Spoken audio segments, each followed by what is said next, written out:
అంబేద్కర్ కోనసీమ జిల్లా సఖినేటిపల్లి మండలంలో అంతర్వేది శ్రీ లక్ష్మీ నరసింహ స్వామి ఆలయంలో రథసప్తమి వేడుకలను ఘనంగా నిర్వహించారు. ఈ వేడుకలో బీసీవై పార్టీ అధ్యక్షుడు రామచంద్ర యాదవ్ పాల్గొని ప్రత్యేకమైన పూజలు చేశారు.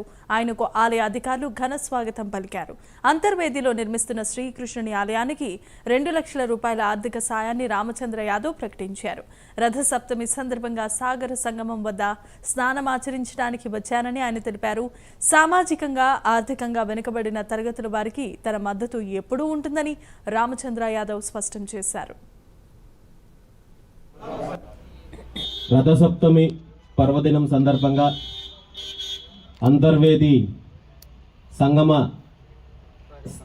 స్నానం కోసం ఇక్కడికి విచ్చేసి ఇక్కడ వశిష్ఠ ఆశ్రమం సందర్శించి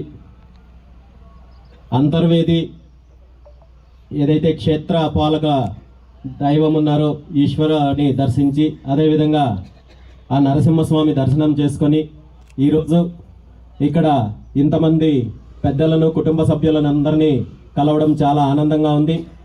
ఆ స్వామి అమ్మవార్ల ఆశీస్సులు అందరికీ ఉండాలని, అందరికీ మంచి జరగాలని మనస్ఫూర్తిగా కోరుకుంటూ గత కొన్ని రోజుల క్రితం నుండి కూడా చాలాసార్లు పెద్దలు అంతర్వేదికి రావాలని చెప్పి ఈ ప్రాంతం సందర్శించాలి, ఇక్కడ పెద్దలందరినీ కలవాలని ఆహ్వానించినప్పటికీ ఈరోజు అనుకోకుండా ఇక్కడికి రావడము జరిగింది. అయితే షెడ్యూల్ ప్రకారము నేను 12:30 కల్లా రాజమండ్రిలో ఉండాలి. ఒక ఇంపార్టెంట్ ప్రెస్ మీట్ ఉంది. ఉదయం నుండి జరిగిన కార్యక్రమాల్లో ఆలస్యం అవ్వడం వల్ల ఎక్కువ సమయం మీతో కేటాయించలేకపోయినందుకు మరోలా అనుకోకుండా ఈరోజు ఒక విషయంలో చాలా ఆనందంగా ఉంది.